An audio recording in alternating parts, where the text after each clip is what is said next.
Welcome to SolidWorks tutorials. इस tutorial में हम 3D के कुछ और फीचर्स के बारे में जानेंगे। तो अब तक हमने जाना था कि 3D में कैसे हम अपने फीचर्स को बनाते हैं। तो अब हम जानेंगे इसके थोड़े एडिटिंग फीचर्स के बारे में। तो जैसे हमारे पास यहाँ पे एक 3D मॉडल है। इस मॉडल को जैसे यहाँ पे हमने एक्सट्रूड करके बनाया हुआ है। ये आपके मॉड वर्क एक्सरसाइज फाइल्स में रैपिड स्केच नेम से अवेलेबल है। वहाँ से आप इसको डायरेक्टली एक्सेस कर सकते हैं। तो इसमें पहले हम जानेंगे, जब हम स्केच में आते हैं तो यहाँ पे हमारे पास एक ऑप्शन आता है रैपिड स्केच। तो हम जानेंगे कि इस टूल का क्या यूज़ होता है। तो बेसिकली अगर हमें इस मॉडल में स्केच बनाने हो तो उसके लिए हम क्या करेंगे, जैसे हमें इस फेस पे कुछ बनाना है तो हम पहले जाएंगे स्केच में, फिर इस फेस को सिलेक्ट करेंगे और फिर यहाँ पे कोई भी जो प्रोफाइल बनानी हो उसको ड्रॉ कर देंगे। से सर्कल लिया और यहाँ से ओके।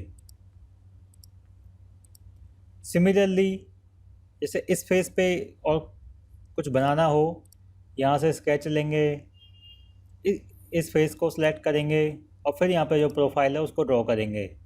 जैसे यहाँ पे एक रेक्टेंगल ले लिया इस टाइप में, यहाँ से ओके।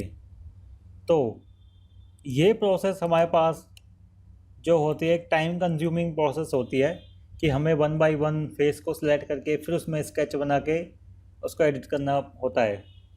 तो इसको फास्ट करने के लिए हमारे पास एक इम्पोर्टेंट टूल होता है, वो होता है यहाँ पे रैपिड स्केच।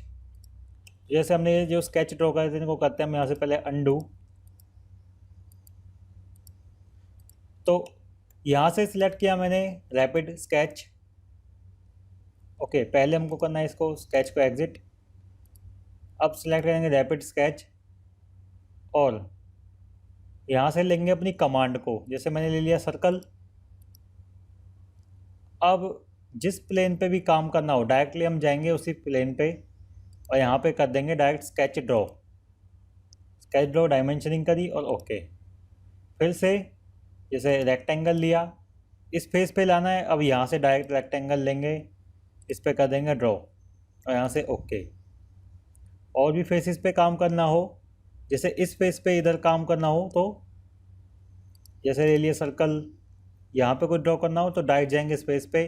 तो हम देखेंगे यहाँ पे एक प्लेन बन रहा है, इसी प्लेन पे हमको ड्रॉ कर देनी है प्रोफाइल और यहाँ से किया ओके। तो हम देखते हैं कि कितनी बहुत ही फास्ट तरीके से हमारे पास यहाँ पे रैपिड स्केच से हमारे पास काम होता है। तो यही यूज़ करते हैं हम रैपिड स्केच टूल का। और यहाँ से इसको एग्जिट कर सकते हैं। नेक्स्ट जो हमारे पास फीचर आता है वो आता है instant 3D। Instant 3D basically हमारे पास हमारे जो फीचर्स होते हैं उनको कन्वर्ट, उनको एडिट करने के लिए यूज़ होता है। तो जैसे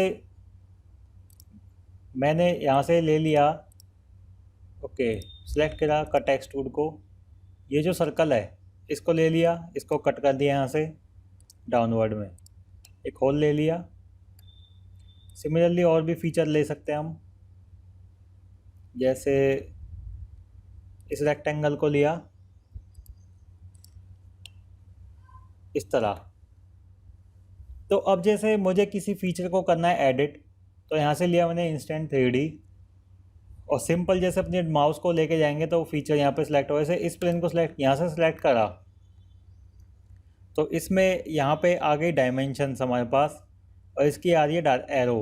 और जैसे इस एरो को हम ड्रैग करेंगे तो ये एक्सट्रूड हम देख सकते हैं ये बढ़ रहा है। तो इस तरह हम इसको डायनेमिकली अपने चेंज कर सकते हैं अपने मॉडल्स को। और यहाँ पे हमारे पास आते हैं जो डायमेंशन के साथ ये बलून आते हैं, इसको जैसे हम आगे पीछे या ड्रैग करेंगे तो ये भी इसके साथ के साथ डायरेक्शन को चेंज करेगा। अब जैसे इंस्टेंट 3D मुझे इस पे चाहिए, यहाँ पे लाएंगे और जो जो कंपोनेंट हमारे पास चेंज हो सकते हैं वो यहाँ पे इसमें आ जाएगा। जैसे इसको हम बढ़ा सकते हैं तो यहाँ से इसको डायरेक्टली हम बढ़ा सकते हैं। बार बार हमें कमांड में जाने के लिए एडिट करने की ज़रूरत नहीं पड़ती, सिंपली हम यहीं से इसको चेंज कर सकते हैं। तो इस तरह हम यूज़ करते हैं एडिट टूल्स का, इंस्टेंट 3D टूल का।